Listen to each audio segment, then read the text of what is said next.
Selamat siang dan salam sejahtera untuk rekan-rekan sekalian. Apakah sudah pada makan siang nih Bapak dan Ibu? Semoga selalu dalam keadaan sehat ya, eee, hari ini. Tetap semangat di tengah hari yang terik ini sekarang. Perkenalkan, nama saya Novianti Endaryati, selaku Marketing Manager PT Bima Sakti Altera yang akan menjadi moderator pada acara siang hari ini. Terima kasih sudah bergabung dalam acara kami yang dipersembahkan oleh kolega HR untuk bersama berdiskusi tentang AI dalam Human Capital Management System. Nah, sedikit intro tentang kolega HR sendiri, merupakan teknologi manajemen karyawan yang adalah bagian dari PT Bima Sakti Altera, perusahaan IT asli buatan anak Indonesia yang telah berdiri sejak 15 tahun yang lalu. Nah, pada siang hari ini kita akan melakukan sosialisasi dan diskusi dengan narasumber kita yaitu Ibu Nova Marina Sirait, selaku Product Manager dari kolega HR yang telah berpengalaman lebih dari 10 tahun dalam bidang bisnis dan inovasi. Mungkin Ibu Nova bisa sapa-sapa sedikit para peserta. Selamat siang, Mas Om Swastiastu. Assalamualaikum warahmatullahi wabarakatuh. Selamat siang semuanya. Semoga dalam keadaan sehat selalu ya. Terima kasih sudah hadir di webinar kali ini. Oke, rekan-rekan sekalian, sebelum lanjut ke pembahasan kita terkait dengan pembahasan AI dalam kegiatan sehari-hari, apakah rekan-rekan sudah mulai menggunakan AI dalam proses bekerja nih? Nah, apabila sudah, biasanya buat apa tuh AI-nya? Boleh komentar di chat box? Mungkin teman-teman, kira-kira apakah sudah ada yang menggunakan AI? Karena biasanya kalau saya sendiri nih ya, nah Ibu Hilda biasanya menggunakan AI untuk apa nih, Ibu? Oh, untuk cari-cari formula Excel, iya benar-benar. Untuk cek typo, oke. Nah, kalau saya sendiri sih seringkali menggunakan ChatGPT untuk membuat draft SOP ya, Bapak Ibu sekalian. Oh, Mbak Vina untuk buat bahan presentasi, oke. Ini pasti masih kuliah sambil kerja ya, Mbak Vina? Atau untuk presentasi ke klien or manajemen? Ya benar sama, saya juga membuat SOP, Mbak Melina. Untuk membuat draftnya sih biasanya, membuat draft SOP atau SLA biasanya. Tapi draftnya aja ya, karena tetap harus diperbaiki nih agar sesuai dengan kebutuhan bisnis sehingga relevan. Ada lagi mungkin yang lainnya, biasanya selain untuk SOP, bahan presentasi, mungkin menggunakan AI untuk yang lain. Oke, nanti mungkin bisa sharing-sharing ya di chat box, kira-kira rekan-rekan menggunakan AI itu untuk keperluan aja, oh untuk membuat job roles. Nah iya benar, tapi saya juga melakukan itu Mbak Vina. Tapi memang sebagai drive ya, karena memang harus didiskusikan oleh manajemen. Nah, oke kalau oke seru nih ya, udah banyak ternyata dari rekan-rekan yang sudah familiar dengan AI. Nah, tapi di sini kita akan lebih dalam lagi berdiskusi dan membahas sebenarnya kalau AI dimanfaatkan untuk human capital management system itu seperti apa sih? Gitu. Nah, sebelum lanjut ke proses diskusi, rekan-rekan, ada beberapa arahan atau aturan dalam acara kali ini yang akan saya sampaikan agar acara berjalan lancar dan juga kondusif. Nah, yang pertama adalah kepada seluruh peserta acara agar melakukan perubahan format nama dengan format nama, strip nama instansi. Nah, gimana caranya? Boleh diklik titik 3 yang ada di sebelah kanan atas, kemudian klik rename dan bisa merubah format namanya. Nah, yang kedua, saya sampaikan bersama ini bahwa mikrofon untuk para peserta akan kami nonaktifkan dan mikrofon yang aktif hanya pada host dan co-host. Apabila nantinya peserta ada yang ingin disampaikan, dapat menggunakan fitur raise hand yang ada di bagian tengah bawah layar atau dapat juga menggunakan fitur chat box ya. Yang ketiga, nanti akan ada sesi Q&A untuk seluruh peserta dengan menggunakan dua metode yaitu secara langsung raise hand atau dengan fitur chat box. Dari seluruh pertanyaan yang disampaikan panitia akan memilih pertanyaan yang nantinya akan ditanggapi oleh narasumber. Diharapkan dari pertanyaan yang masuk berkaitan dengan materi yang disampaikan. Kami juga menyediakan feedback pada webinar hari ini. Harapannya peserta bisa mengisi feedback tersebut agar kami bisa senantiasa melaksanakan kegiatan-kegiatan menarik dan juga bermanfaat. Gitu. Oke, begitu berikut beberapa peraturan untuk membuat acara ini lebih kondusif.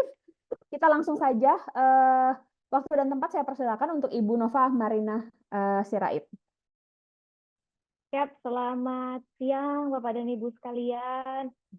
Terima kasih sudah menyempatkan waktu di siang hari ini. Gitu mungkin lagi pada sibuk kerja gitu ya, menyempatkan diri untuk hadir ke webinar kita kali ini yang akan kita membahas mengenai penerapan dari AI atau Artificial Intelligence di dalam Human Capital Management System. Atau di Indonesia mungkin lebih common atau lebih umum dengarnya HRIS ya, Bapak dan Ibu ya. Nah, di produk kami menerapkan AI dalam kegiatan presensi, coaching, dan juga payroll. Seperti itu. Nah, tak kenal maka tak sayang ya Bapak dan Ibu. Jadi kami kenalan dulu mengenai perusahaan kami. Perusahaan kami bernama PT Bima Sakti Altera. Kami lokasinya di Bali dan kami sudah lebih 15 tahun menjadi partner untuk digitalisasi di sektor pemerintahan. Nah, mungkin itu ya yang membuat nama perusahaan kami dan nama produk kami tidak terlalu sering terdengar yang ada di iklan kah atau di TV atau di mana. Nah, karena memang fokusnya di pemerintahan. Sudah lebih dari 15 tahun kami di sana. Khususnya di perusahaan air minum, kalau Bapak dan Ibu pakai PDAM, nah itu kemungkinan besar itu aplikasinya kami yang buat. Gitu. Tapi semenjak 2016, kami mulai merambah Bapak dan Ibu ke digitalisasi di bidang HR, yaitu di absensi. Mulai kami mulai dari absensi, baru kami merambah ke HRIS. Nah, hingga hari ini sudah lebih dari 330.000 pengguna menggunakan solusi HRIS kami, dan juga lebih dari 200 perusahaan, baik swasta maupun pemerintahan. Dia datang dari berbagai sektor. Ada sektor berikutnya. Ada sektor dari pemerintahan, ada sektor retail, ada sektor manufacture, dan juga hospitality ataupun rumah sakit. Itu pun juga ukurannya ada yang perusahaan kecil, menengah, dan juga besar. Gitu. Nah, biasanya tuh solusi kami digunakan paling banyak memang sama sales di lapangan gitu ya, untuk memonitoring kegiatan sales, terus juga memastikan tidak ada kecurangan absen. Kalau di pemerintahan yang paling dikrusialkan adalah kecurangan absen. Makanya itu kami masih dipakai hingga hari ini di sektor pemerintahan untuk keamanan datanya. Lalu, next. Nah, sebelum saya membahas lebih detail soal data, AI, dan terlalu berat informasi lainnya, kita diskusi dulu nih, Bapak dan Ibu. Boleh tolong share ke saya, boleh open mic, ataupun juga sharing ke kolom chat. Bagaimana sih saat ini proses administratif maupun kegiatan HR yang berulang, repetitif dilakukan di perusahaan Bapak dan Ibu gitu. Apakah memang masih menjadi sebuah isu, atau memang sudah terselesaikan oleh sistem, atau udah ada sistem juga masih ada isu, atau bagaimana? Boleh di-share Bapak dan Ibu pengalamannya dalam kegiatan administratif gitu. Di kolom chat di bawah itu di pojok kanan, di pojok tengah bawah ada chat. Di situ Bapak dan Ibu boleh share ke kami bagaimana saat ini kegiatan administratif kekaryawanan itu dikendalikan atau diolah di perusahaan Bapak dan Ibu. Apakah sudah digitalisasi ataukah belum, atau sudah tapi masih ada masalah, atau belum? Biasanya itu karena apa sih?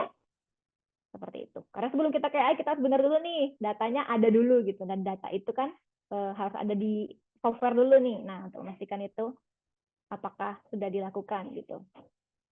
Oke, terima kasih. Ada dari Mbak Hilda ya, ada yang bilang bahwa rekap gaji itu masih manual. Oke, baik. Lalu ada Mbak Marina, dari perusahaan kami saat ini masih baru, HR-nya juga saya setup. Oke, siap.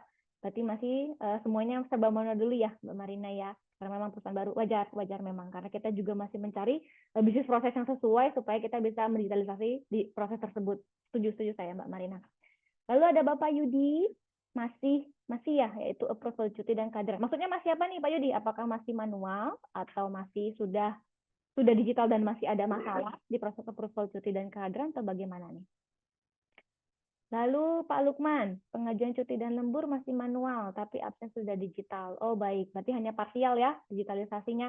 wajar. Memang ada beberapa perusahaan seperti itu. Kan memang untuk proses adaptasi teknologi itu nggak bisa langsung grup semua digital gitu. Memang kita harus bertahap gitu. Berarti memang di perusahaan Pak Lukman baru sebagian ya sudah digitalisasi gitu ya. Jadi masih ada semi manualnya gitu. Yang lain, bagaimana proses administratifnya ataupun kegiatan yang berulang? Saya kasih contoh ya, contoh kegiatan berulang yang saya maksud itu misalnya seperti ini. Ketika ada karyawan masuk, kita kan sudah punya step-step yang sudah kita atur di SOP. Misalnya karyawan masuk, kita akan memberikan onboarding, terus kita memberikan materi, memberikan informasi perusahaan dan lain-lain sampai ke penjelasan tentang aturan perusahaan lainnya gitu, sampai akhirnya dia melakukan pekerjaan seperti biasa. Nah, itu kan semuanya bisa kita template-kan sebenarnya. Nah, apakah jadi setiap ada karyawan baru, kalau kita masih manual, kita melakukan hal yang sama berulang terus. Atau misalnya proses approval kayak tadi disampaikan, ada proses approval yang bisa kita ulang terus yang gitu. Ketika itu dijalankan terus-menerus, apakah Bapak dan Ibu memiliki, aduh, kayak kalau begini terus saya nggak bisa bisnis deh, atau saya nggak bisa berpikir strategis deh, atau ada masalah lebih besar yang saya nggak bisa kerjakan deh. Nah, masalah-masalah kayak gitu, apakah Bapak Ibu juga merasakan saat ini? Baik, saya kembali ke kolom komentar dari Ibu Vina. Meskipun sudah ada sistem, tapi payroll dan rekrutmen masih administratif masih itu ya, masih manual ya. Baik, oke. Mungkin kendalanya apa nih, Mbak Vina? Mungkin apakah karena keamanan data sehingga tidak pakai digital atau bagaimana? Atau dari Ibu Marina, jika perusahaan sebelumnya, ini sama nih kayak nama tengah saya, nama tengah saya juga Marina. Dari Ibu Marina, jika di perusahaan sebelumnya sudah punya sistem, tapi karena pertumbuhan penambahan karyawan cepat, maka sistem tidak berjalan. Oh baik. Jadi penerimaannya kurang sesuai ya sama pertumbuhan karyawan. Oke, jadi kacau dan beralih ke program lainnya. Oke, baik. Memang saat ini memang kendala yang paling banyak diterima memang seperti itu ya, untuk scalability aplikasi itu memang tidak mengikuti perkembangan dari perusahaan tersebut. Baik, terima kasih penjelasannya Pak Yudi. Maksudnya approval bersifat administratif. Oh, baik. Akibatnya effort dalam waktu. Oh, jadi double kerja ya. Benar-benar bisa seperti itu Pak Yudi. Jadi masih udah di sistem juga ada, tapi masih manual lagi pakai WA, terus di input lagi ke sistem, double input lagi ke sistem. Baik.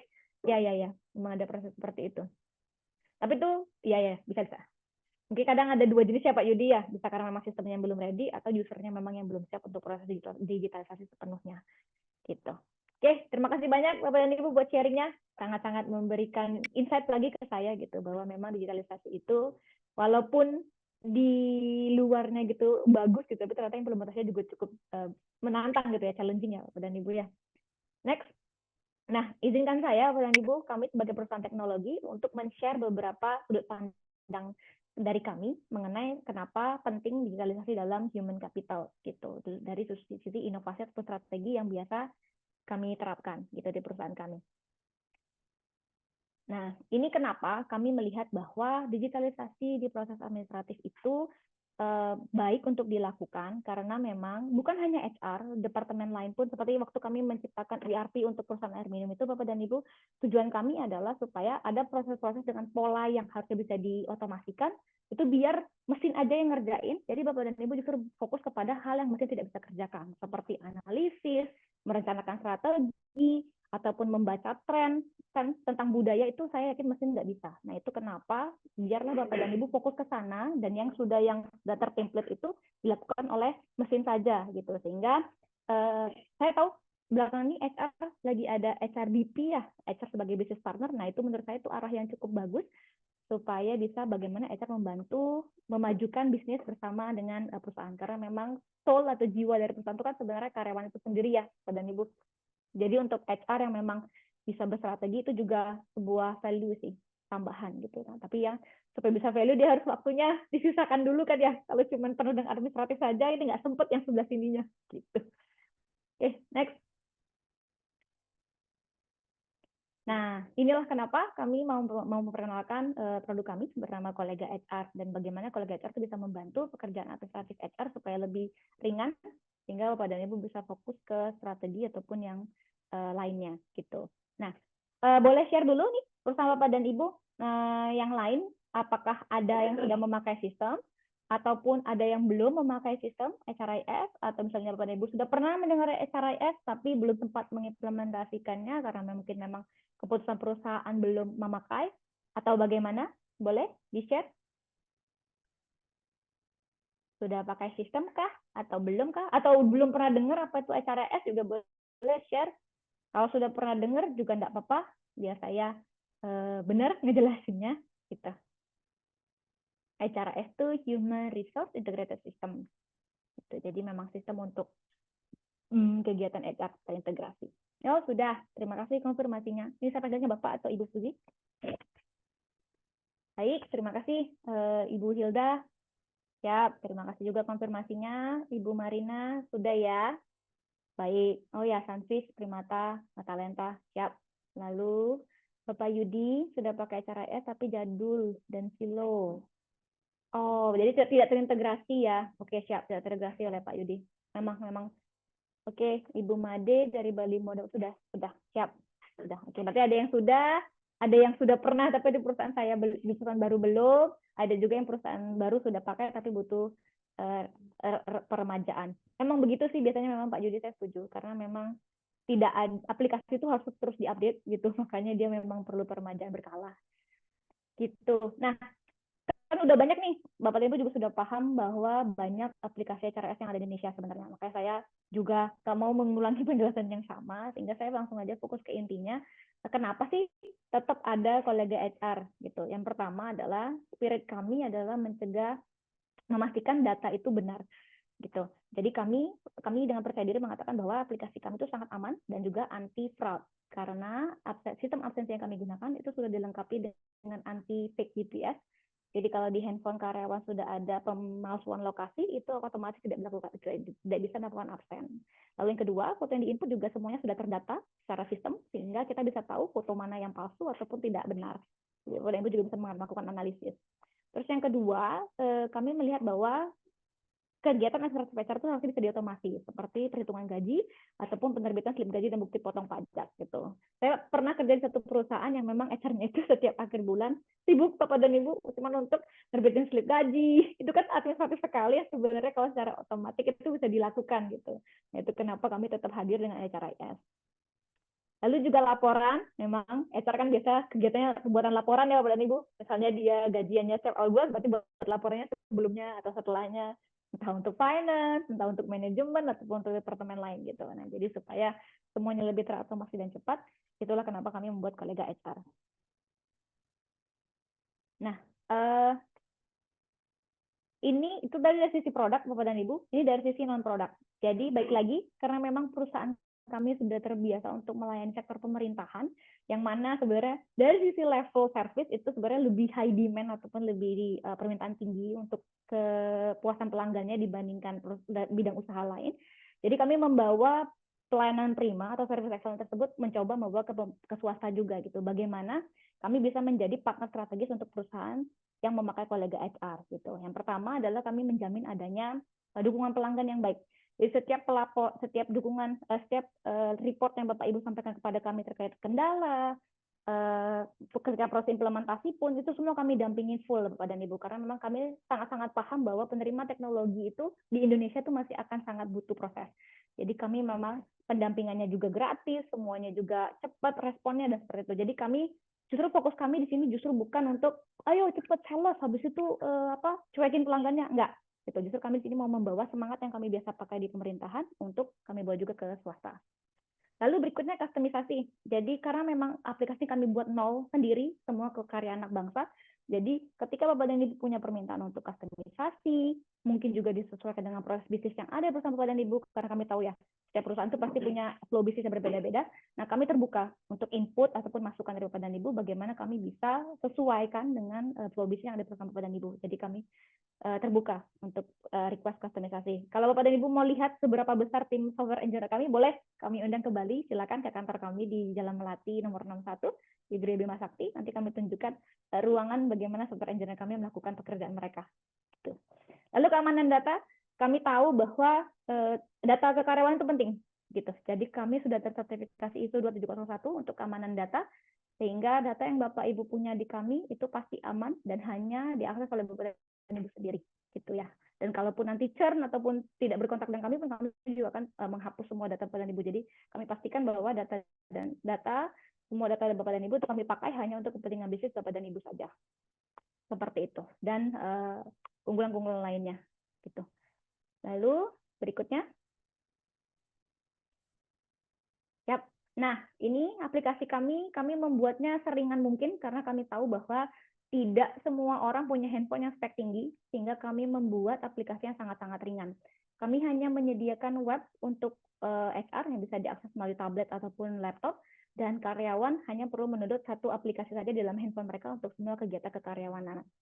Nah, interface yang kami buat itu se-user friendly mungkin Bapak dan Ibu, karena memang kami menggunakan anak muda untuk dalam mendesainnya, jadi memang inovasinya dibuat se-smooth itu sehingga nyaman untuk warna maupun desainnya. Dan juga satu yang kami unggulkan adalah aplikasi kami ringan. Jadi dalam proses pembuatan aplikasi kami menggunakan handphone dengan spek paling rendah Bapak dan Ibu. Kami menggunakan Xiaomi. Boleh sini handphonenya? Ini handphone Xiaomi-nya boleh kasih ke saya? Ini contohnya. Jadi handphone Xiaomi ini harga 800.000. Oh, terlihat nih. Oke nih, handphone Xiaomi harga 800.000 ini kami gunakan untuk proses testing gitu ya. Jadi kalau di sini aja berat, kami pasti akan langsung merubah codingan kami supaya lebih ringan gitu. Jadi karena kan kami tahu perusahaan tidak bisa memaksa, ayo semuanya punya handphone yang RAM-nya 5 GB gitu kan gitu. Makanya kami membuat aplikasi yang sangat ringan sehingga tidak memberatkan peran HR untuk berinvestasi lagi kepada karyawan membeli handphone yang lebih baik untuk proses absensi. Seperti itu. Lalu, oh ya, kami juga menggunakan server cloud. Jadi kalau Bapak dan Ibu memakai aplikasi kami juga tidak perlu investasi server, semuanya kami yang handle. Nah, kita masuk ke data. Oke, sebelum saya membahas AI atau artificial intelligence, saya mau membawa Bapak dan Ibu untuk berhayal dulu. Jadi saya ibaratkan AI itu adalah anak kecil umur 5 tahun. Untuk dia bisa punya karakter, pinter, bisa diajarin, bisa disuruh, maka dia harus punya informasi dulu. Nah, untuk dia punya informasi itu, dia harus menerima informasi yang punya bahasa sama dengan dia. Karena artificial intelligence ini berupa mesin atau digital, maka dia membutuhkan data juga digital. Gitu. Nah, kalau anak kecil kan dia butuh makanan gitu ya, atau butuh asupan nutrisi, atau ngomongan emaknya, ngomongan bapaknya gitu. Nah, kalau AI dia butuh data berupa digital. Maka tadi di awal saya tanya dulu, apakah Bapak Ibu udah punya data digital belum? Gitu. Karena kalau belum, maka proses pertama adalah punya datanya dulu, baru nanti kita bisa pindah ke AI. Gitu ya. Data yang dibutuhkan, saya jelaskan satu-satu ya. Saya mulai dari data preferensi, karena ini data dasar yang Bapak dan Ibu harus punya untuk kita bisa beranjak ke AI. Di preferensi ini, data yang biasa digunakan adalah absensi, sudah pasti ya, untuk kehadiran. Tapi saya yakin Bapak dan Ibu mungkin sudah memakai cara misalnya menggunakan tukin manual gitu, menggunakan centang misalnya gitu. Itu data, memang itu juga data gitu. Tapi kita harus memastikan bahwa data tersebut juga sudah tersaring sebelum dia masuk ke sistem.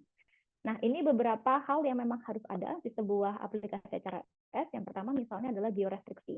Jadi pembatasan lokasi, bagaimana karyawan tersebut bisa absen hanya di titik tertentu. Gitu. Misalnya memang kalau di hotel, mungkin di kantor itu aja, atau di pemerintahan itu dipakai sekali supaya dia bisa absen di kantor saja. Lalu data-data seperti lokasi, jam masuk, itu semuanya akan kita pakai di AI kita. Nah, terus yang berikutnya adalah verifikasi wajah seperti ini. Ini sangat berguna Bapak dan Ibu kalau Bapak dan Ibu menerapkan AI di perusahaan di bidang kekaryawanan. Saya lanjutkan ya mengenai data ya. Yang pertama data absensi, tadi saya jelaskan sampai sini. Terima kasih Bu Rena atas konfirmasinya. Data absensi di sini. Siap. Data-data yang kami kumpulkan di absensi yang bisa dipakai di machine learning dan AI nanti adalah seperti biasa, data catat jam masuk sampai ke tanggal dan jam sampai ke detik, lalu juga catatan khususnya, lalu juga foto dari karyawan tersebut. Tapi ini opsional ya. Untuk foto kalau Bapak dan Ibu mau pakai bisa, karena memang di AI itu semua data itu bisa dipakai untuk apapun. Gitu. Nah, berikutnya, lalu untuk data yang masuk itu harus dipastikan dulu sudah disaring ya Bapak dan Ibu. Jadi ada banyak proses yang bisa kita lakukan untuk memastikan data yang masuk itu benar. Contohnya adalah ini georestriction. Jadi Bapak dan Ibu bisa mengatur radius-radius tertentu yang memang dia boleh absen. Contohnya kantornya cukup luas nih, misalnya sudah sampai 8 are ataupun 8 hektar misalnya gitu. Nah, sehingga radiusnya boleh digedein, itu nggak apa-apa juga. Tapi kalau misalnya memang kantornya kecil, hanya boleh di situ, ya nggak apa-apa, dikecilin juga radiusnya. Jadi di luar radius itu, data udah pasti nggak masuk. Gitu ya. Next. Nah, yang berikutnya ada jadwal kerja. Jadi untuk karyawan bisa absen, pastikan harus dibuatkan dulu jadwal kerjanya. Kalau misalnya jadwal kerjanya flat, kayak cuma 8 sampai 5, itu sederhana. Tapi ada bidang usaha yang memang kan lebih ribet ya Bapak dan Ibu ya. Saya nggak tahu nih apakah Bapak dan Ibu ada yang pakai shift atau seribet apa pengaturan shift biasanya. Boleh share dulu Bapak dan Ibu. Siap, Bapak Yudi, bagaimana kalau pegawai WFH pengaturan geofencing-nya? Oke, kalau selama WFH, geofencing-nya itu bisa diatur sesuai alamat rumahnya. Jadi misalnya Bapak Yudi menerapkan WFH, misalnya gini, kalau zaman COVID kemarin itu kita dipakai oleh rumah sakit untuk memastikan bahwa karyawan yang kena COVID itu hanya bekerja dari rumah saja, tidak boleh keluar rumah. Maka rumah sakit akan mengatur lokasi rumah saja di dalam periode tanggal tertentu sampai dia sembuh. Nanti di periode berikutnya dia kembali ke kantor, tinggal mengasain saja lokasinya. Tapi kecuali Pak Yudi memiliki peraturan WFA, anywhere, maka Pak Yudi juga bisa untuk tidak mengaktifkan lokasi, sehingga tidak membuat restriksi, tapi Pak Yudi pasti tahu dia ada di mana. Jadi ketika dia absen, pasti tahu lokasinya di mana. Gitu. Jadi untuk memastikan bahwa dia masuk atau tidak. Siap. Nah, ini lebih enak. Jadi tadi seperti saya sampaikan, Pak Yudi juga bisa menerapkan lokasi berdasarkan periode-periode tertentu saja. Gitu. Jadi misalnya hari ini dia WFH, besok dia WFO, untuk memastikan bahwa dia ada di kantor ketika dia WFO, tinggal diatur lokasinya, dia lagi wajib di kantor. Jadi kalau dia nggak di kantor, dia nggak bisa absen. Seperti itu. Jadi memang dia fleksibel, bisa diatur. Baik, nah ini soal jadwal kerja. Ini juga fleksibel Bapak dan Ibu. Jadi misalnya dalam 1 minggu dia jadwal kerjanya beda-beda. Ada yang jam 8 sampai jam 5. Ada yang 2 minggu lagi dia masuknya misalnya jam 5 shift 2, jam 5 sampai jam 10 malam, atau berikutnya sampai lintas hari. Itu semua bisa diatur di sini. Dan kami membuat, karena kami tahu bahwa membuat jadwal itu cukup ribet, sehingga kami membuatnya lebih nyaman di mata. Dan ini Bapak dan Ibu bisa lihat ada tombol update massal. Jadi sekali klik langsung semuanya bisa automate gitu. Bapak Ibu tinggal ngajarin aja bagaimana polanya, nanti sistem akan bisa membantu membuatkan. Next. Bagaimana keefektifan jika untuk perusahaan perkebunan yang memiliki ribuan karyawan? Boleh sambil dielaborasi juga Pak Sudirman, maksudnya efektif dalam hal apa, dan juga masalah apa sih yang biasanya Pak Sudirman alami untuk dalam menghandle absensi dari karyawan di perkebunan. Nanti kita jawab di sesi Q&A lebih detail ya Pak Sudirman. Sambil di chat aja nggak apa-apa Pak Sudirman, nanti kita jawab. Lanjut, ini data presentasi secara real time. Jadi datanya itu tidak perlu juga di-download terus di pivot di Excel lagi. Jadi kita sudah punya dashboard, pre-built dashboard yang misalnya Bapak Ibu bisa lihat dan langsung tahu bagaimana KPI yang sudah Bapak Ibu set up. Misalnya mau tahu berapa terlambat, siapa yang paling banyak terlambat, berapa durasi terlambatnya, dan lain. Jadi langsung dari dashboard saja. Nah, untuk informasi di sini kami membuatnya secara general dulu. Tapi kalau pada Ibu punya KPI khusus, misalnya mau membuatkan standar khusus untuk sisa grafiknya di sini, atau mau tabelnya bentuknya grafik, atau misalnya pie chart atau apa, itu juga bisa. Jadi customization bisa sampai ke sana. Gitu. Lanjut. Nah, tadi kan kita ngomongin data nih. Sekarang kita ngomong bahwa Bapak dan Ibu sudah punya data absensi. Tapi ketika data itu ada anomali, misalnya nih ada karyawan Bapak dan Ibu yang datang, habis itu pas datang pakai data belum diisi, gitu kan? Nah, otomatis ketika dia mau ngisi pakai data dia telat tuh 1 menit. Padahal bosnya sudah confirm bahwa dia dari jam 7 pagi sudah ada di ruangan, udah kerja, malah udah meeting malah gitu. Nah, dia bisa melakukan koreksi kehadiran. Tapi jangan khawatir, proses koreksi ini adalah bentuknya permohonan.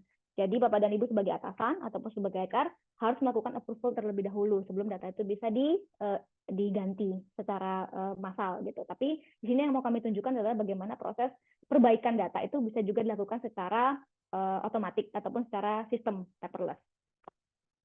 Gitu. Nah, jika perlu lampiran juga taruh misalnya butuh bukti bahwa dia beneran udah duduk di kursi yang ada jamnya, bisa. Nah, ini yang spirit yang kami bawa dari pemerintahan, bahwa kami mau mengedepankan tanpa kertas. Karena memang kan kalau di sektor pemerintahan itu untuk pengajuan cuti, lembur, reimburse semuanya pakai kertas. Gitu. Nah, kami mau membawa sistem tersebut menjadi lebih sederhana. Jadi supaya ketika atasan pun lagi dinas di luar, itu tidak harus sibuk bolak-balik tanda tangan dan lain-lain. Gitu. Nah, approval di sini bisa diatur sedemikian rupa sesuai dengan SOP Bapak dan Ibu, mau berjenjang maupun multi layer ataupun cuma 1 ataupun cuma 2 dan 3 dan lain-lain. Itu bisa Bapak Ibu dan atur sesuai dengan porsinya masing-masing. Jadi misalnya lembur punya sistem approval sendiri, cuti punya proses approval sendiri, reimburse pun punya approver sendiri, itu bisa diatur. Gitu. Tapi kami memastikan bahwa data yang diterima itu semuanya bisa nanti kita tanam di AI untuk dipakai lebih ke kecerdasannya gitu ya. Tapi kami memastikan bahwa data yang masuk itu harus benar dulu. sehingga makanya approval di sini jadi penting. Saya butuh bantuan Bapak dan Ibu untuk membantu kami untuk mengatur dulu approval yang benar supaya data yang masuk juga benar ya. Gitu. Next. Nah, kan kita tahu bahwa nanti kalau approval udah Bapak atur, mungkin ada beberapa perusahaan yang approvernya ke ini dulu, manajer dulu. Atau ada yang memang approval langsung ke HR. Nah, kalau langsung ke HR kan Bapak bisa pantau dari handphone tuh. Tapi kalau misalnya approval pertama adalah dari manajer, kan supaya Bapak dan Ibu tidak ketinggalan berita, Bapak dan Ibu bisa lihat dari dashboardnya sendiri. Jadi Bapak dan Ibu dan tahu apa saja approval yang masuk ke masing-masing manajer. Nah, ini kenapa fungsinya ini ada? Sebenarnya saya case-nya satu begini, misalnya ada karyawan A gitu, dia perempuan dan dia mau cuti melahirkan misalnya gitu, nggak mengajukan. Tapi karena karya manajernya lagi dinas di luar kota, jadi dia belum sempat membaca handphonenya. Nah, ternyata pas hari H karyawan tersebut udah pecah ketuban nih, udah mau ke UGD. Nah, makanya HR bisa melihat apakah approval di sana itu sudah dilakukan pengajuan atau approval atau belum. Jadi HR juga bisa terlibat dan membantu untuk meng-push ataupun mungkin melakukan hijack untuk bisa approve saat itu juga dengan koordinasi dengan manajer secara offline terlebih dahulu. Jadi intinya HR walaupun secara otomatis, tapi HR mau mantau pun juga bisa. Gitu. Jadi supaya karyawan juga tetap merasa bahwa HR terlibat dalam proses ini. Gitu. Lalu next. Ini ataupun juga kalau ada indikasi fraud juga boleh Bapak dan Ibu. Jadi ketika ada Bapak Ibu melihat ada kong kali kong antara karyawan dengan manajernya gitu dan mau membatalkan permohonan tersebut juga bisa. Nah, ini yang paling penting nih, data gitu ya. Yang mau kami bawa adalah untuk mengurangi data secara offline. Jadi supaya data itu kita input sepenuhnya di dalam sistem sehingga data tersebut bisa dipakai kapanpun dan dimanapun Bapak butuh data gitu. Karena memang tadi balik lagi saya bilang bahwa machine learning atau dan AI kami itu butuh data untuk bisa pinter. Nah, jadi masukkan semua data karyawan dulu di dalam sini, baru kami bisa melakukan kecerdasan buatan kami untuk belajar. Data-datanya banyak, ada info pribadi, ada info kekaryawanan, ada info gaji. Tapi di sini bukan nominal gaji ya Bapak dan Ibu, karena kami sudah memisahkan antara modul payroll dengan modul presensi, karena kami tahu bahwa bagian orangnya data payroll itu konfidensial, sehingga tidak semua orang bisa mengakses. Jadi kami memisahkan database-nya. Info gaji di sini adalah mungkin nomor rekening, nomor pajak, NPWP dan lain-lain. Jadi bukan nominal gaji. Gitu. Jadi kami memisahkan data tersebut. Nah, informasi karyawan ini bersifat fleksibel. Jika Bapak dan Ibu punya informasi lainnya mau ditambahkan, itu sangat-sangat bisa. Contohnya, kemarin kami ke perusahaan manufacturer, dan dia minta ditambahkan ukuran sepatu dan juga ukuran kaos karena memang ada seragam yang harus dibuat. Boleh, monggo, silakan.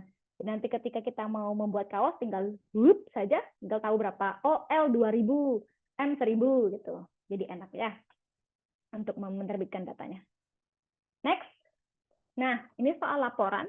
Saat ini kami punya 3 template dasar untuk laporan presensi, lembur, dan reimburse.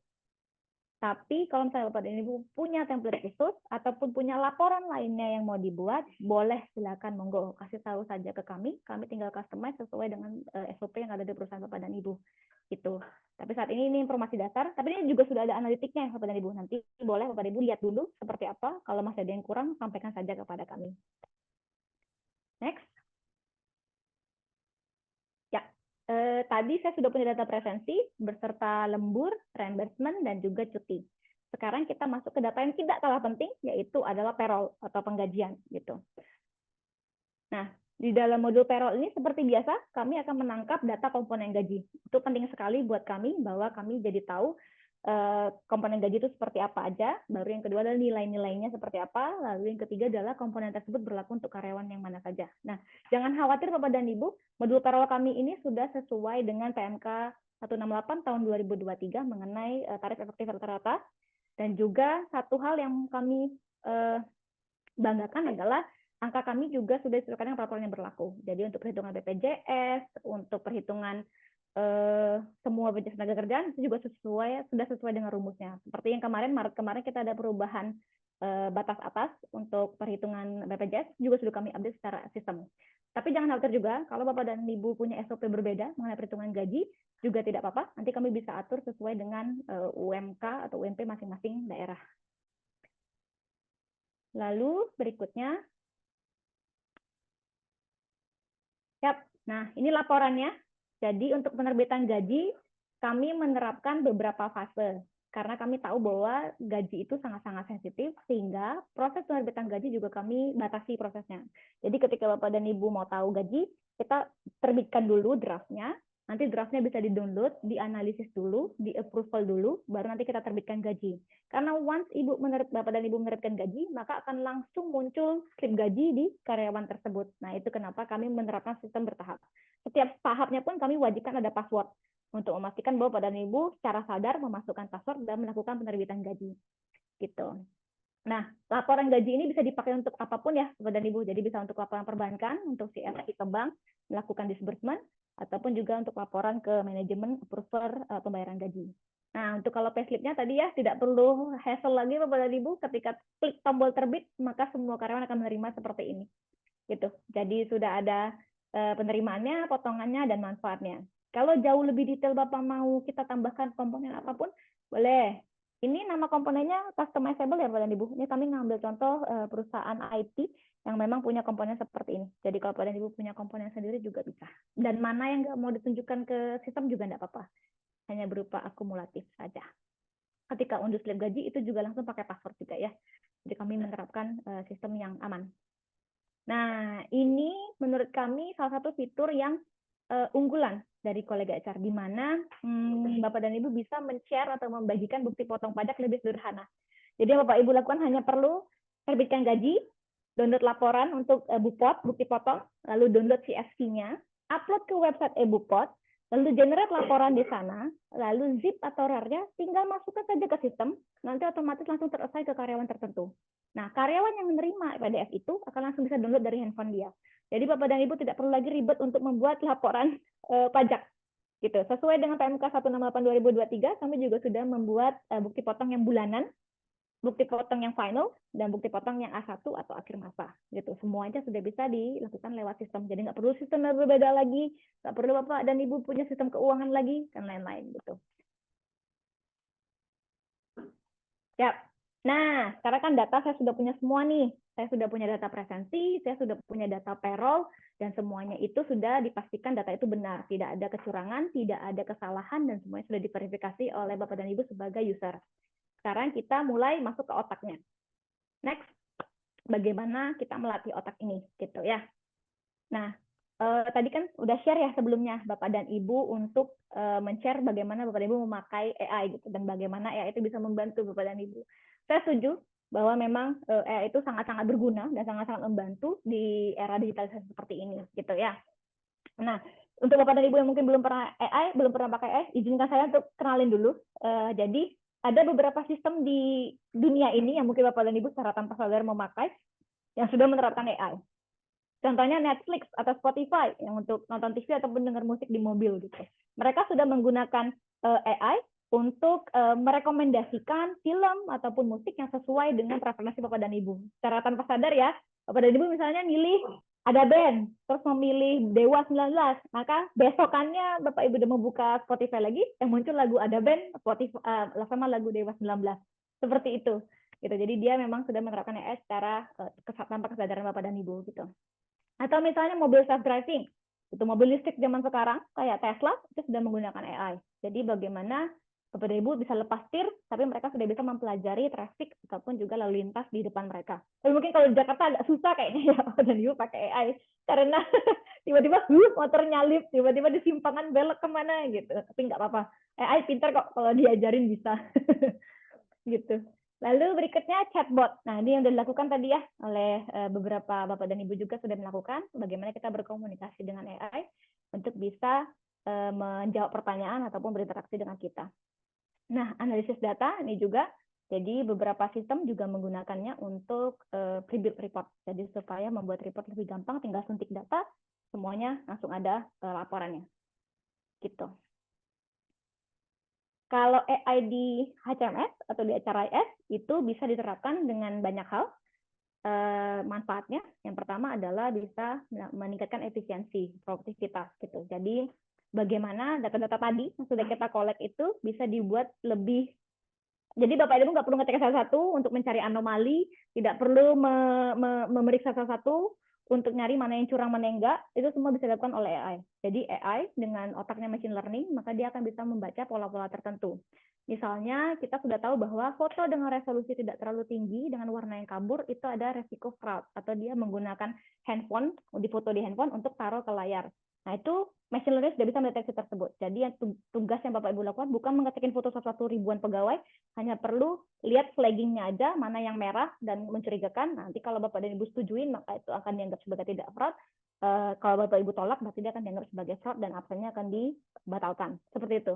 Jadi dia benar-benar efisien dalam membantu pekerjaan Bapak dan Ibu. Lalu rekrutmen dan penempatan. Saya nggak tahu apakah Bapak Ibu dan pernah gitu, tapi beberapa perusahaan di luar itu sudah menggunakan robot untuk pre-screening prosesnya. Jadi kalau ketika lamaran masuk begitu banyak, AI akan mengirimkan undangan interview kepada semuanya, lalu online meeting nih sama sosok seperti saya gitu, tapi mungkin mulut sama teksnya agak nggak sama gitu. Tapi yang saya lakukan, AI saya lakukan adalah membaca CV tersebut dan menanyakan ke dia sesuai dengan job description yang dipost oleh perusahaan. Jadi menanyakan, memeriksa kesesuaian antara CV dengan orang tersebut dan dengan job description yang dilakukan. Jadi dia kayak, apa kabar? Seperti itu. Jadi dia memang udah membantu proses screening pegawai. Berikutnya, keterlibatan retensi karyawan. Nah, untuk perusahaan yang udah cukup besar gitu, 1.000, 2.000 karyawan gitu, akan susah untuk kita bisa one-on-one ataupun percakapan satu persatu dengan karyawan tersebut. Sehingga AI ini akan membantu menjawab pertanyaan-pertanyaan sederhana dari karyawan, supaya karyawan tetap merasa bahwa ada teman ngobrol saya gitu. Ketika saya misalnya, aduh saya sebel sama atasan saya gitu, tapi HR saya jauh di Jakarta gitu. Nah, bisa ngomong saja sama AI, itu juga bisa dilakukan. Lalu berikutnya pengambilan keputusan. Nah, ini bukan cuma di HCMS, di semua ERP system rata-rata menggunakan AI memang untuk saring data, terus menunjukkan anomali-anomali ataupun tren-tren unik yang ada di data-data tersebut, sehingga manajemen itu lebih bisa melihat, oh ya, emang ada kecenderungan menuju A, menuju B, dan menuju C. Gitu, sehingga dia bisa membantu untuk menganalisis. Next. Nah, tadi saya sudah memuji-muji AI. Nah, saya merasa bahwa semua hal itu pasti nggak ada yang positif doang. Pasti ada negatifnya juga, gitu ya. Yang pertama adalah AI itu berpotensi untuk membuat orang merasa kehilangan pekerjaan. Saya ngambil contoh adalah pekerjaan copywriting misalnya gitu. Jadi dulu orang tuh sampai hire ya copywriter untuk menulis gitu. Tiba-tiba sudah AI, sekarang semuanya AI, sampai bikin pidato pakai AI, bikin lamaran pun pakai AI, semuanya itu. Jadi sampai copywriter pekerjaan tersisihkan. Gambar pun Bapak dan Ibu sudah menggunakan AI juga. Jadi sudah tidak butuh desain grafis lagi. Gitu. Ataupun HR, kalau Bapak dan Ibu punya concern yang sama boleh di-share ke saya bagaimana AI bisa mengancam eksistensi diri Bapak dan Ibu. Saya pun sebagai bidang inovasi dan bisnis mungkin saja digantikan AI gitu. Kalau AI memang lebih pintar daripada manusia gitu ya. Lalu berikutnya kekurangan dari AI, walaupun kita informasi AI, itu kadang masih bias atau dia masih subjektif. Karena memang AI itu tidak seperti manusia yang konsisten punya kepribadian. Contohnya saya misalnya, saya konsisten pribadi adalah tegas gitu. Nah, AI itu tidak bisa punya kepribadian stick seperti itu. Dia pasti akan mengikuti data atau informasi yang Ibu tanam. Bapak Ibu dan Ibu tanam gitu. Jadi kalau Bapak Ibu mau dia tegas, ya dia tegas. Kalau Bapak Ibu mau dia lembek, ya dia lembek, dan seperti itu. Makanya dia suka menggunakan data di posisi yang tidak tepat. Karena memang kan dia juga tidak mengerti emosional, dia juga tidak paham culture, dan lain-lain. Itu kenapa kadang data yang dihasil AI itu bisa bias atau subjektif. Lalu berikutnya ketergantungan. Nah ini nih, ada beberapa riset juga yang menyebutkan bahwa AI itu membuat kreativitas orang tuh menurun. Jadi kalau udah biasa pakai AI, tiba-tiba disuruh buat teks dari nol, pada kelabakan ataupun lupa gitu. Boleh share Bapak dan Ibu bagaimana Bapak dan Ibu tentang AI? Setuju apa nggak setuju? Kalau setuju kenapa? Kalau nggak setuju kenapa? Coba saya mau dengar dulu nih dari Bapak dan Ibu. Setuju nggak sama AI? Di bidang HR ataupun di bidang lainnya, kalau Bapak dan Ibu bukan dari HR, bagaimana AI ini? Apakah bisa kita manfaatkan menjadi sebuah keuntungan? Ataupun justru kayaknya lebih banyak kekurangannya deh. Ini AI ini gitu. Baik, terima kasih. Konfirmasinya Pak Yudi. Beberapa aspek bisa mempermudah pekerjaan. Benar. Itu AI memang bisa membantu. Itu seperti yang sebelah kiri ya. Jadi bisa membantu efisiensi dan produktivitas. Bahkan bisa menambah wawasan baru. Kayak tadi ada yang bilang bahwa dia menggunakan AI untuk membuat rumus Excel. Benar. Jadi memang dia bisa membantu sekali. Atau pelayanan lebih baik memang. Jadi beberapa customer service juga sudah menggunakan AI ya untuk percakapannya gitu. Jadi supaya memastikan respon itu cepat. Bayangin orang ngechat jam 1 pagi, kalau nggak ada AI, siapa yang jawab? Itu lagi tidur.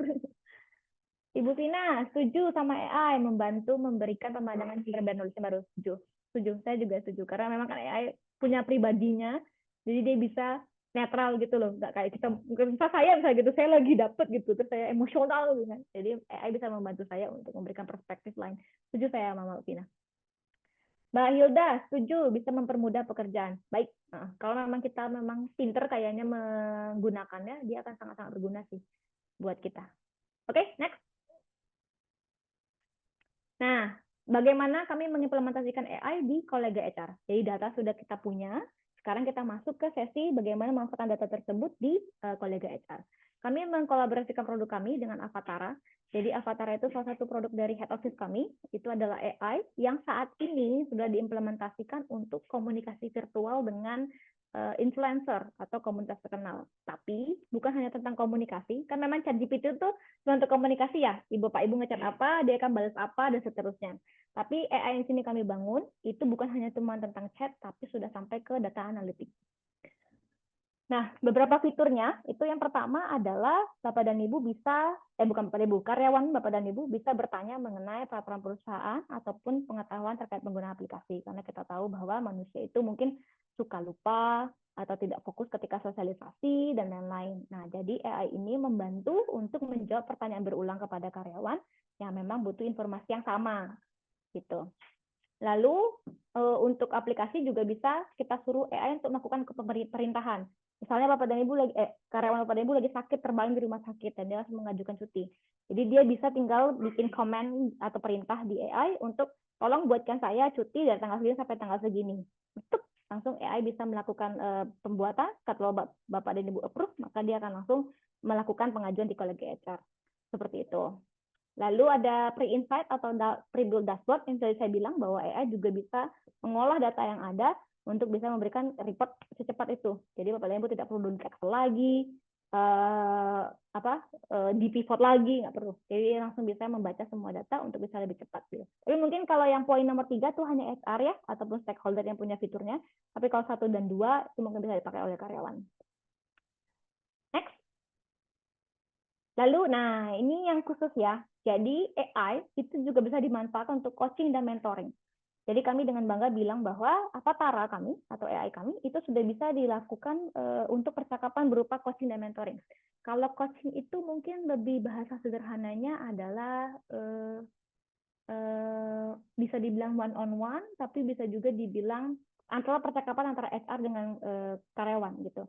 Karena kan misalnya kalau karyawan kita sudah ribuan, kita tidak punya waktu yang banyak untuk bisa duduk bersama dengan karyawan, mendengarkan curhat mereka, ataupun mungkin membantu mereka untuk berkembang seperti itu. Nah, AI di sini membantu dengan brain-nya dia atau dengan otaknya dia, itu akan membantu untuk berkomunikasi dengan karyawan. Satu hal yang perlu kita share kepada karyawan adalah percakapan mereka dengan AI coaching dan mentoring ini adalah bersifat konfidensial, jadi tidak akan didisclosure kemanapun dan oleh siapapun. Tapi Bapak dan Ibu sebagai HR itu bisa mengajari AI ini untuk bisa meng-highlight kata-kata terlarang ataupun kata-kata yang boleh menjadi atensi Bapak dan Ibu sebagai HR. Misalnya kata resign ataupun kata bunuh diri, mohon maaf, ataupun mungkin kata mencuri. Nah, kata-kata negatif seperti itu, jika Bapak dan Ibu merasa bahwa itu penting untuk dinotis oleh HR, boleh. Jadi ketika karyawan melakukan interaksi dengan AI, lalu sudah selesai, maka AI akan memberikan rangkuman kepada Bapak dan Ibu dengan analisisnya dan memberikan tahu bahwa, oh ya, karyawan atas nama Nova ini memiliki kecenderungan untuk melakukan kegiatan self-harming gitu, atau mencelakai diri sendiri. Jadi butuh penanganan lebih lanjut. Tapi tenang aja, AI di sini tidak berlaku sebagai psikolog karena dia tidak certified sebagai psikologi, jadi dia beneran hanya menjadi teman. Terus yang kedua, bahasanya itu full bahasa Indonesia. Jadi tidak lagi seperti ChatGPT yang bahasanya kaku atau seperti robot. Karena memang Avatara ini dia itu akan menjiplak atau meniru kepribadian. Jadi Bapak dan Ibu kalau punya company branding tertentu, misalnya perusahaannya adalah perusahaan yang friendly, perusahaan yang ramah, itu bisa. Bapak dan Ibu tinggal menanamkan kepribadian tersebut ke AI sehingga karyawan akan tetap merasa berbicara dengan Bapak dan Ibu instead of dengan mesin. Gitu. Ataupun misalnya perusahaannya lebih profesional, terus juga bahasanya baku, boleh juga. Nanti diajarin saja AI-nya dengan bahasa seperti itu. Nah, itu topik-topiknya juga banyak ya. Ada tentang personal development, financial freedom, supaya tidak terlibat pinjol, karena kan memang keuangan cukup penting ya dikelola oleh karyawan. Ataupun juga marriage, tentang pernikahan, ataupun relationship atau hubungan dengan sesama, ataupun dengan atasan, itu bisa dicurhatin semuanya dengan si AI ini. Gitu. Next. Nah, ini saya kasih demo bagaimana caranya memakai AI di kolega HR dari mobile-nya. Yap. Nah, ini tampilan aplikasi kami sebelah kiri. Jadi akan ada menu khusus di sini untuk memulai dengan ChatGPT. Jadi di sini sudah ada dulu disclaimer-nya. Nah, ada 3 poin. Yang pertama tentang pertanyaan umum dulu. Jadi Bapak dan Ibu bisa menerapkan tema apapun tentang aturan perusahaan kah, cara menggunakan aplikasi kah, ataupun pertanyaan lainnya. Oke. Yap. Nah, ini. Jadi di tengah-tengah sini bisa dimulai lagi. Oke, ini disclaimer dulu supaya tidak ada sama-sama paham. Lalu ini tentang aturan perusahaan. Nah, ini semua aturannya bisa ditanamkan selama Bapak dan Ibu punya SOP-nya, nanti bisa kita tanamkan ke sini. Gitu. Jadi dia akan menjawab sesuai dengan peraturan yang ada. Pun ada pertanyaan yang tidak bisa dijawab, dia akan tetap menampung pertanyaan tersebut dan akan mengeskalasi kepada HR untuk berinteraksi langsung dengan karyawan yang bersangkutan. Lalu ini tadi coaching. Jadi kita bisa bikin kepribadian yang berbeda-beda. Ya, memang ya kalau coaching beda harus punya otak yang berbeda gitu. Jadi kita bisa melatih dia supaya bisa lebih fokus. Nah, ini contohnya ya. Jadi dia bisa merekomendasikan career path, jadi atau plan karir yang memang untuk bertahap untuk dia bisa mengusulkan kepada Bapak dan Ibu dia mau arahnya kemana. Nah, ini tentang training misalnya. Jadi dia misalnya dia punya masalah apa, dia bisa curhat ke AI. Nah, ini kalau dia malas ngetik Bapak dan Ibu, bisa curhat aja di voice note gitu ya. Nanti AI akan menjawab. Gitu. Kalau malas ngetik, bisa curhat aja lewat telepon. Gitu. Ini dari sisi Bapak dan Ibu sebagai HR ataupun stakeholder, itu bisa melihat hasil AI di sini. Ini contoh pembuatan dashboard. Jadi dashboard juga bisa diatur, ditambahkan tab baru sesuai dengan perintah Bapak dan Ibu. Data-data yang sudah ada, tinggal bilang aja, saya mau tahu A, mau tahu B, mau tahu C. Langsung dia membuat sesuai dengan perintah Bapak dan Ibu.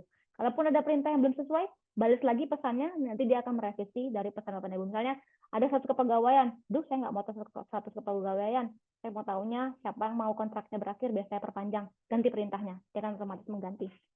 Dulunya seperti itu, gitu ya. Next. Nah, satu hal yang mau saya tanamkan bahwa AI yang ada di kolega HR itu bersifat pribadi. Jadi dia bukan source open AI yang seperti ada di ChatGPT, tapi dia adalah otak sendiri yang hanya dipakai oleh perusahaan Bapak dan Ibu. Kami tahu bahwa data perusahaan itu konfidensial, sehingga semua data itu pasti hanya punya Bapak dan Ibu dan dipakai oleh AI Bapak dan Ibu. Tidak akan kami share. Jadi misalnya Bapak dan Ibu nanya ke AI, boleh nggak kamu kasih tahu gaji si A di perusahaan B berapa? Nggak bisa begitu. Jadi memang data itu hanya punya perusahaan Bapak dan Ibu saja, gitu, karena kami dedicated. Gitu. Lalu yang kedua juga bahasanya bisa dikustomisasi, jadi kami tidak menggunakan Google Translate untuk proses komunikasinya. Kalau misalnya Bapak dan Ibu punya WNA juga di perusahaan tersebut, juga bisa kami atur untuk punya tokoh dari AI itu yang memang bisa berbahasa Inggris, ataupun bahasa Jepang atau bahasa lainnya. Seperti itu. Nah, harapan saya dari AI ini bisa menambah pengetahuan, tapi kalau balik lagi, kalau misalnya Bapak dan Ibu AI itu punya masalah, maupun tidak setuju dengan AI, boleh share ke saya, ataupun mungkin Bapak dan Ibu mau share ke saya juga bagaimana AI itu mungkin bisa tidak membantu pekerjaan, boleh share lebih banyak, karena saya bersifatnya diskusi aja, gitu. Boleh share ke saya supaya saya boleh belajar juga dari Bapak dan Ibu mengenai penerapan teknologi, digitalisasi, dan AI di kegiatan administratif HR. Terima kasih, saya kembalikan ke Mbak Novi. Terima kasih Ibu Nova atas penyampaian materinya yang sangat insightful ya. Nah, bisa kita simpulkan rekan semua kalau misalnya penggunaan HR dalam Human Capital Management System itu sepertinya lebih banyak benefitnya ya daripada cons-nya. Nah, rekan semua udah banyak nih yang mendrop pertanyaan di chat box. Nah, cuman sebelumnya yang masih mau bertanya silakan di drop lagi. Kemudian sambil menunggu teman-teman memberikan pertanyaan di chat box, mari kita saksikan dulu video rangkuman dari materi yang sudah disampaikan tadi. Silakan panitia untuk videonya diputarkan. Rekan HR pasti tahu, mengurus administrasi karyawan bisa sangat rumit dan menyita waktu. Untuk itu, kami menjadikannya lebih efisien untuk dilakukan. Dengan kolega HR, pekerjaan HR jauh lebih mudah. Permintaan persetujuan cuti dan lembur tinggal klik approve.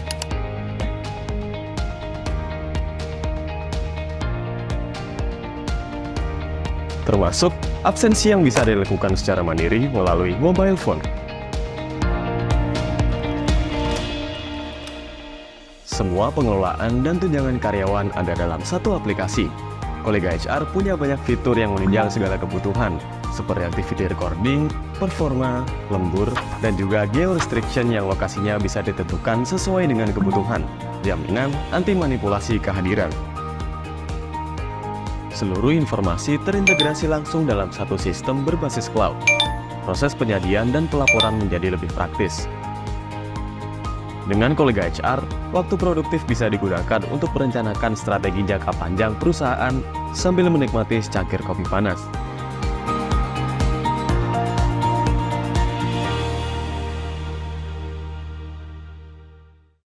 Oke, ya berikut videonya. Jadi apabila rekan semua masih ragu nih atau ingin mengetahui lebih lanjut dan lebih dalam, bisa menghubungi tim kolega HR yang kontaknya akan di-share di kolom chat box.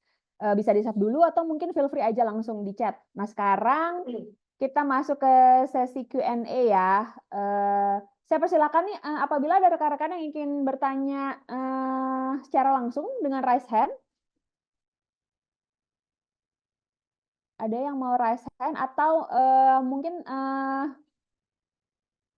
dari Bapak Sudirman Umar nih. Tadi Bapak mungkin bisa dielaborasi lagi Pak pertanyaannya. Tadi Bapak Sudirman masih di sini kah? Masih Bu, masih. Nah, Bapak boleh mungkin Pak dielaborasi pertanyaan Bapak tadi. Tadi Bapak bertanya bagaimana keefektifan jika untuk perusahaan perkebunan yang memiliki ribuan karyawan. Bisa dielaborasi permasalahannya seperti apa nih Pak? Apakah tentang jam kerja, shifting, atau upah yang dibayarkan sesuai lamanya kerja, atau apa nih Pak? Silakan Bapak Sudirman. Baik, terima kasih atas kesempatannya. Yang ingin saya tekankan itu terkait ini Bu, karena rata-rata di perkebunan kan tenaga kerjanya, karyawannya kan ibaratnya pendidikannya banyak yang inilah istilahnya belum paham, karena kan itu bagian-bagian perawatan atau pemanen itu kan pendidikannya paling SD atau apa yang kurang melek terhadap teknologi, di mana keefektifan untuk pemanfaatan ini teknologinya. Mungkin itu dulu. Oke, terima kasih Pak Sudirman. Silakan Ibu Nova. Siap, terima kasih Pak Sudirman. Ya, memang itu concern yang selalu saya hadapi sih ketika saya men-share ataupun membagikan informasi tentang digitalisasi. Itu juga yang kami hadapi selama 15 tahun kami berkecimpung di bidang penyedia ERP untuk pemerintahan atau sektor BUMD. Memang butuh waktu sekali untuk memang teknologi tersebut bisa diterima gitu. Nah, secara teknologi kami sudah jelaskan sebelumnya bahwa aplikasi kami ringan. Jadi memang handphone yang standar pun yang selama bisa koneksi internet dan berbasis Android sudah bisa memakai aplikasi kami. Jadi lebih gampang digunakan. Lalu untuk sisi font dan sisi warna ataupun tulisan pun kami sudah membuat ukuran yang juga cukup besar sehingga ramah di mata orang yang memang menggunakan kacamata ataupun memang kesulitan untuk lama-lama di depan handphone seperti itu. Nah, itu dari sisi aplikasi itu sendiri. Sekarang kita menjawab mengenai penerimaan ya, Pak Sudirman ya. Saya terima concern-nya memang ataupun kegundahannya. Boleh tolong Mas Ananta di-share mengenai daftar klien yang sudah memakai solusi dari BSA.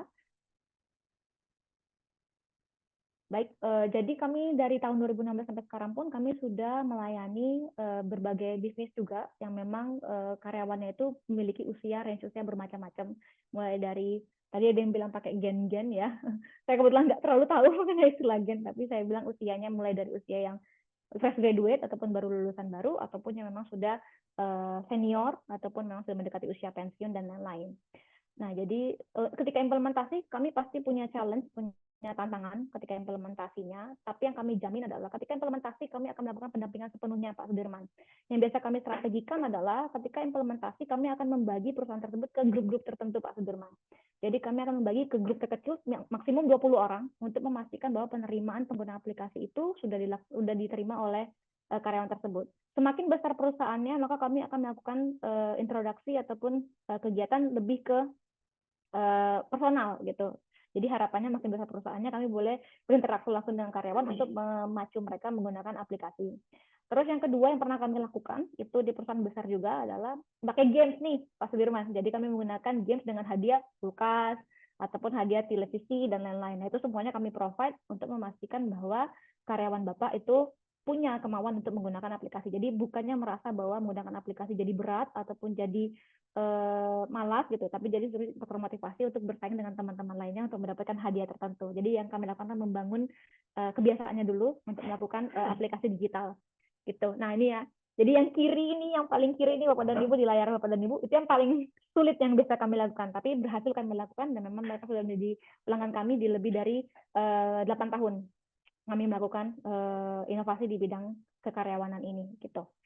Jadi itu ya, mudah-mudahan menjawab ya Pak Sudirman. Jadi ada dua cara, baik dari sisi aplikasi yang kami memang sudah buat supaya nyaman di semua usia ataupun semua jenis handphone, ataupun yang kedua dari cara implementasi pun kami sesuaikan juga dengan memang kondisi yang ada di Indonesia ini gitu, dengan budaya yang ada di Indonesia.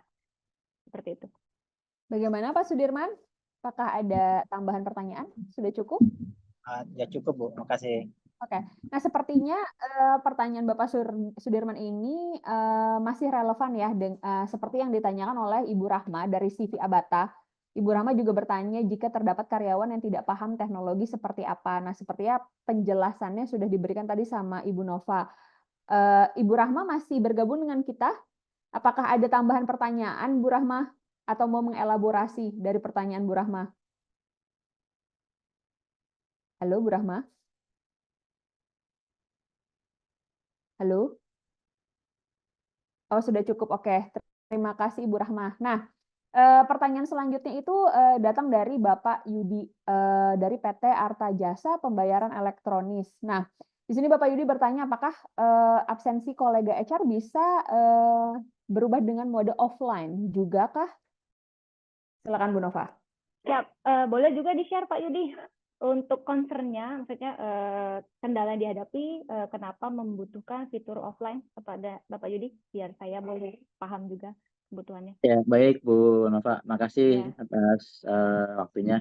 Jadi ini sih Bu lebih ke use case ya. Jadi kan di beberapa use case di mana mungkin pegawai itu bertempat tinggal di di daerah yang sulit sinyal gitu ya. Benar. Nah, tadi saya bilang di awal kan apakah jika pegawai WFH itu memungkinkan gitu kan. Nah, kalau memungkinkan berarti kan nanti bisa jadi di tempat dia saat lagi WFH sinyalnya putus misalkan gitu kan, atau mungkin listriknya mati gitu kan. Benar. Nah, itu gimana pegawai itu nanti untuk absen, sedangkan dia mungkin harus tetap kerja, mungkin dia ke kafe atau pakai UPS atau gimana gitu. Sehingga seperti itu sih Bu. Ya. Siap. Terima kasih Terima kasih Pak Yudi untuk elaborasinya. Oke, untuk fitur absensi offline itu ada sebenarnya Pak Yudi. Cuman kami tidak merekomendasikan karena memang itu untuk kecenderungan fraud ataupun kecurangannya itu lebih besar. Itu karena kan memang sistem offline itu adalah karyawan menginputkan data, itu kan di-capture dulu di handphonenya masing-masing, lalu nanti ketika dia online baru akan diuploadkan ke server. Seperti itu polanya. Nah, ketika data itu simpan di handphone, itu akan ke metode kecurangan akan lebih besar, Pak Yudi. Makanya kami tidak merekomendasikan secara default ataupun secara bawaan aplikasi itu kami aktifkan. Cuman kalau memang kondisi Pak Yudi sama, kami juga punya klien di perkebunan, Pak Yudi. Jadi dia memang karena dia sering ke lapangan sehingga karyawan tersebut tidak selalu mendapatkan sinyal ketika dia mulai keliling ke kebun gitu, sehingga dia mempunyai sistem offline. Tidak apa-apa, nanti kita bisa aktifkan untuk perusahaan Pak Yudi saja absensi online itu. Nanti tidak bisa dipakai perusahaan lain, jadi hanya perusahaan Pak Yudi. Tapi balik lagi pasti kami akan menjelaskan terlebih dahulu resiko-resiko yang terjadi ketika ada fitur offline tersebut. Seperti itu sih Pak Yudi, jawaban dari saya. Gimana Pak Yudi? Udah cukup jelas atau ada pertanyaan lanjutan? Halo Pak Yudi. Cukup jelas Mbak. Ya, makasih. Ya. Oke, terima kasih Pak Yudi. Nah, pertanyaan selanjutnya itu datang dari Ibu Vina Aldriana. Beliau bertanya, apakah bukti potong pajaknya sudah mengikuti update yang terbaru, contohnya Silakan Bu Nova. Siap, untuk aplikasi kami sudah sesuai dengan standar jadi memang kami buatnya pun sesuai dengan template yang ada di website yang baru ya, bukan yang lama bukunya, jadi memang yang baru sudah kami ikutin. Jadi kami memang berkiblat ke yang sesuai PMK 168/2023, semua komponennya pun juga sudah kami sesuaikan, termasuk bukti potong bulanan yang sebelumnya belum ada, kami sudah adakan juga di sistem kami. Jadi misalnya dia setahun kerja, bulan 1 sampai bulan 11 kami akan udah ada template untuk yang bulanan, yang TR bulanan, lalu di akhir masa atau di bulan 12 juga ada A1 yang sudah kami buat. Ataupun kalau dia menerima bonus yang tidak tetap, nanti kami juga punya yang final untuk bukti potongnya. Dan semuanya juga sudah sesuai template yang baru juga. Jadi Bapak dan Ibu, buktinya juga lebih sederhana ya, tinggal download saja. Jadi misalnya mau membuat TR bulanan, tinggal download template TR bulanan, diupload ke DJP, nanti terbit itunya PDF-nya tinggal diupload saja. Mau yang A1 pun tinggal download A1, nanti sesuai template kolom-kolomnya sudah sesuai sama CSV-nya, tinggal diupload saja ke DJP, nanti sama prosesnya. Gitu. Gitu Ibu Vina, apakah cukup jelas? Oke. Oke, bagus ya. Kalau boleh tahu, Ibu Vina, selama ini di perusahaannya bukti potong pajaknya masih dikerjakan HRD secara manual kah? Atau tim payroll?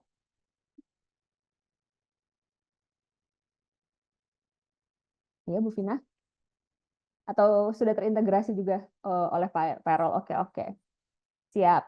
Oke, terima kasih Bu Vina atas pertanyaannya dan responnya. Nah, selanjutnya ada pertanyaan dari Ibu Marina nih. Nah, ada 2 pertanyaan dari Ibu Marina. Yang pertama, semua total ini sepertinya kalau saya simpulkan berhubungan dengan AI ya. Jadi semua total menggunakan digital atau masih pakai manual nih? Kalau masih ada manualnya, itu bisa jadi 2 kali kerja. Gimana itu Ibu Nova? Siap. Untuk keseluruhan proses approval, pengajuan, dan juga reporting, itu kami full online semuanya, Bu. Jadi memang sudah disistemkan dan sudah dikodingkan untuk semuanya serba otomasi. Tapi kalau misalnya ada proses bisnis yang kami belum cover, ataupun mungkin ada proses bisnis khusus yang memang sesuai sama SOP di perusahaan Ibu, yang memang mau ditanamkan kepada sistem kami, itu juga bisa. Itu makanya kami tadi bilang ada proses customisasi. Jadi nanti ketika proses implementasi yang kami lakukan adalah, yang pertama, kami mengerti dulu proses bisnis yang ada di perusahaan Ibu. Jadi ketika kami sudah paham, kami akan mengecek apa ada di sistem sama nih prosesnya. Ketika ada proses yang berbeda, maka kami akan memasukkan request tersebut di proses inkubasi dulu untuk kami melakukan development. Nanti ke penyesuaian, kami akan konfirmasi lagi ke Ibu apakah yang kami develop sudah sesuai SOP. Kalau sudah sesuai, maka akan bisa digunakan di perusahaan Ibu gitu. Seperti itu. Jadi flow-nya adalah memastikan semua. Tapi kan balik lagi ya, kami juga perlu masukan dari Ibu untuk bagaimana sistem kami bisa disesuaikan dengan perusahaan Ibu ketika kami melakukan proses implementasi nanti. Seperti itu. Jadi kami pasti semangatnya semuanya full online, tapi yang namanya manusia punya kekurangan, sistem juga punya kekurangan, makanya tapi kami terbuka untuk Bapak dan Ibu kasih input ke kami supaya kami bisa mengembangkan sesuai dengan SOP yang ada di perusahaan Bapak dan Ibu. Gitu sih, Bu. Nah, untuk pertanyaan kedua dari Ibu Marina, untuk AI ini apakah ada masa expirednya? Kemudian berapa maksimum penampungan karyawannya? Ada sistem pembayaran penambahan kuota kah dalam prosesnya? Siap. Kalau sistem kuotanya ada, jadi dia memang sistemnya itu percakapan. Tapi supaya lebih mudah dihitung oleh perusahaan, biasanya kami bisa memakaikan kuota saja. Jadi misalnya perusahaan Bapak dan Ibu punya budgetnya sekian, maka kami akan mengatur itu supaya setiap karyawan punya maksimum berapa kali melakukan percakapan.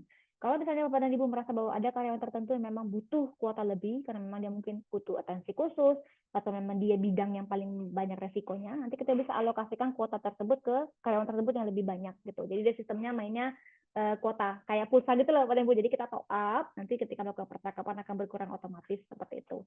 Tapi tenang aja, harganya juga nggak yang kayak pulsa yang harus 50.000, nggak gitu. Jadi dia memang lebih ekonomis sih seperti itu. Oke, terima kasih Ibu Nova. Gimana Ibu Marina? Apakah sudah cukup jelas dari dua pertanyaan tadi atau mau ada elaborasi lanjutan?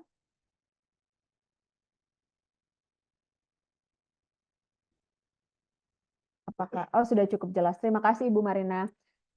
Rekan-rekan, apakah ada pertanyaan yang lain yang ingin disampaikan secara langsung?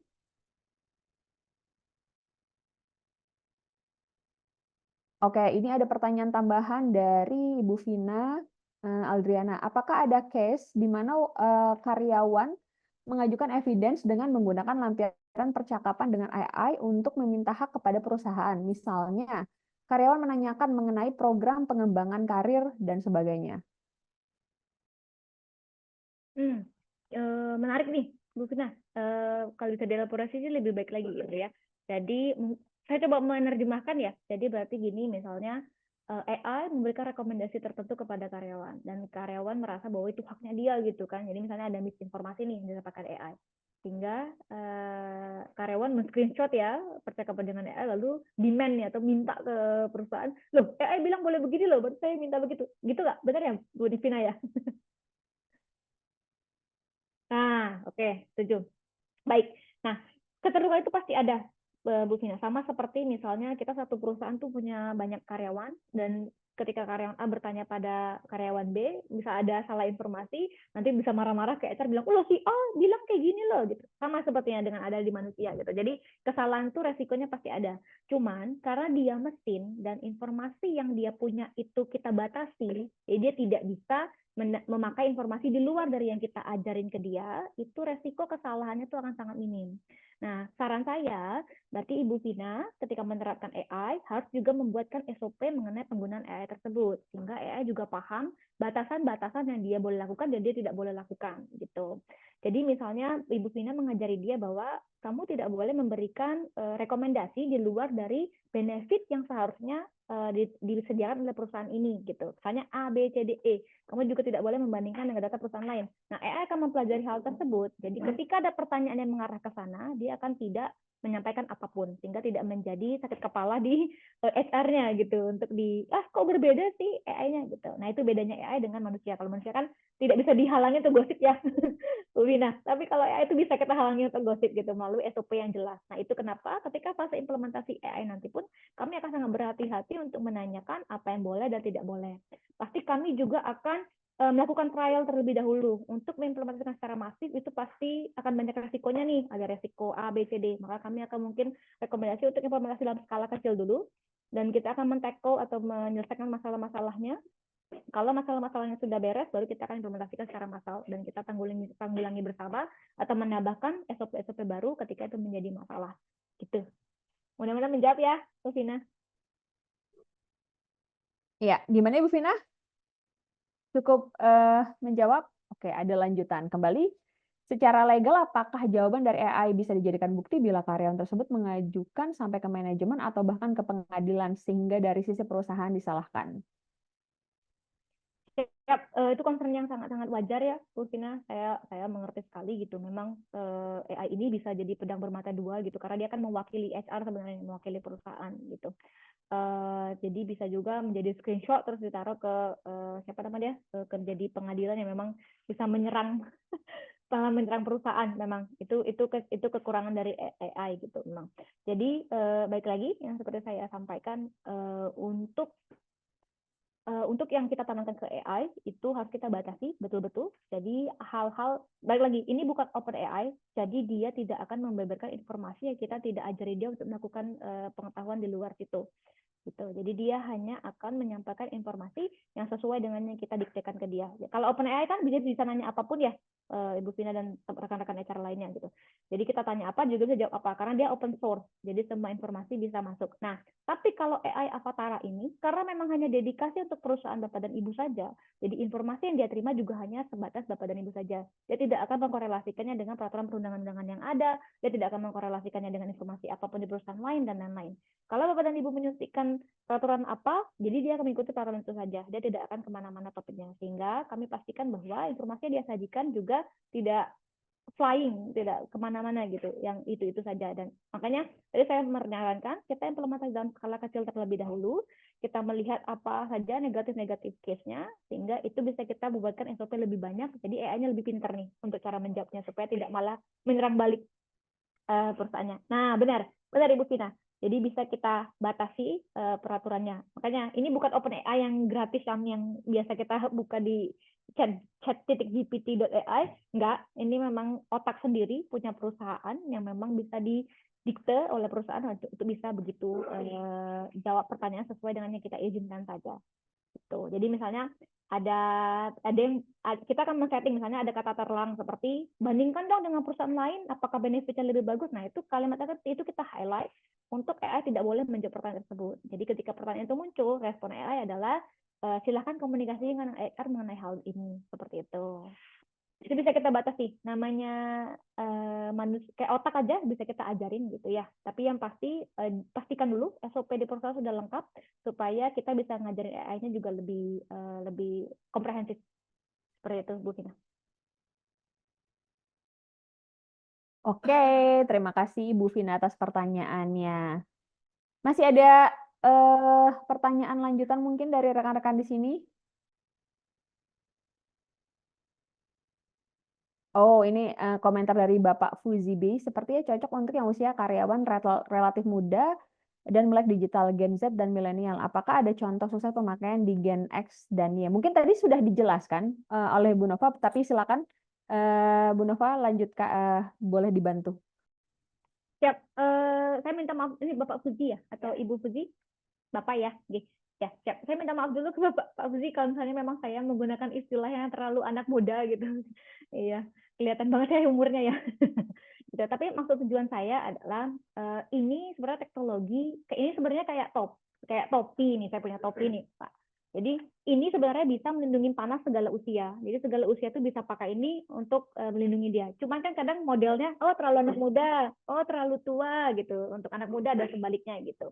Jadi menurut saya AI ini bisa diimplementasikan kepada siapapun usia manapun gitu. Nah kalau memang ada pandangannya bahwa oh ini anak muda saja, nah itu kenapa tadi saya katakan bahwa AI ini bisa kita buat kepribadiannya. Kalau memang bisa kita untuk gen yang lebih senior, gen X dan Y, kita bisa aturin untuk dia punya kepribadian yang bisa berkomunikasi dengan yang lebih senior.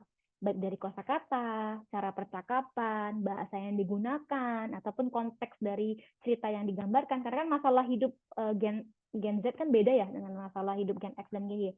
Itu bisa kita wrap atau kita bungkus supaya sesuai dengan user yang diajak bicara. Gitu. Apakah sudah pernah kita implementasikan? Sudah.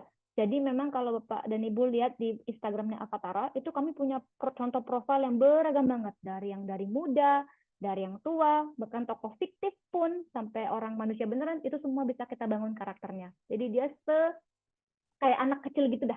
Jadi kita bisa ngajarin dia untuk dia jadi pribadi yang seperti apa gitu. Tapi kan mungkin nanti seperti saya bilang, untuk otak yang berkomunikasi dengan orang tua, itu kita akan bedakan dengan otak yang berkomunikasi dengan anak muda gitu, supaya lebih relevan dan juga lebih manusiawi gitu ya, cara bicaranya gitu ya. Semoga menjawab ya, Bapak Suzy. Nah, berikut ada, oke, terima kasih Bapak Fuzi. Maaf kalau kami salah memprompter Bapak ya, Bapak atau Ibu. Mohon maaf. Nah, ini ada tambahan dari Ibu Marina nih. Ibu Marina minta untuk apabila ada dikirimkan list referensi perusahaan mana saja yang menggunakan AI untuk referensi pada perusahaan yang belum menggunakan. Juga akan lebih menjual apabila dicantumkan juga kelebihan penggunaan AI daripada program HRIS lainnya. Seperti contoh tadi, custom dengan perusahaan yang akan menggunakan. Ya, kita akan kirimkan Ibu Marina. Jadi mohon diisi form feedback-nya. Nanti dari situ boleh isi komen dan masukan dan juga mungkin permintaan. Gitu. Nanti tim kami akan menghubungi langsung. Oh, oke. Terima kasih Ibu Marina sudah isi form feedback-nya. Oke. Kita sudah di... Oh, siap. Siap. Terima kasih Ibu Marina. Jadi kita udah di ujung acara, rekan-rekan semua. Akhirnya kita sudah berada di penghujung acara, namun sebelum kita berpisah, saya ingin ingatkan kembali, kebetulan Ibu Marina sudah mengisi form feedback. Bagi rekan-rekan, mohon mengisi form feedback yang sudah disediakan oleh panitia. Nah, kemudian sebelum kita tutup acara, seperti kata pepatah, tak kenal maka tak sayang, mari kita menghidupkan kamera dulu nih open cam untuk melakukan foto bersama. Jadi sesi foto kita untuk kenang-kenangan nih, teman-teman. Untuk kenang-kenangan kalau kita udah melakukan diskusi sharing session bertemakan AI.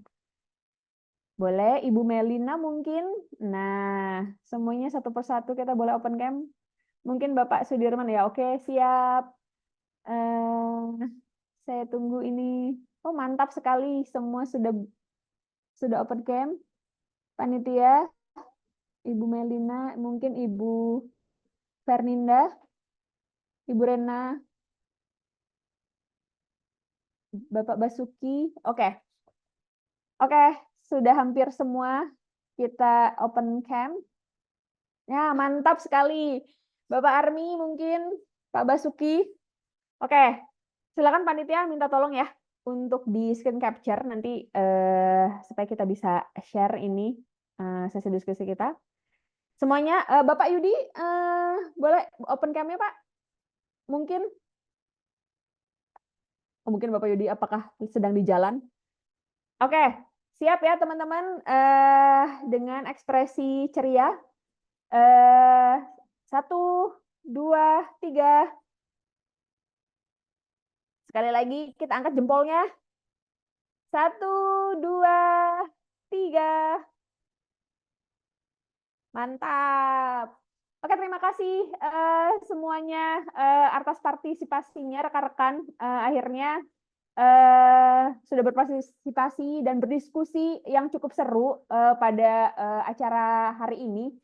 Nah, terima kasih saya ucapkan juga kepada Ibu Nova Marina Sirait.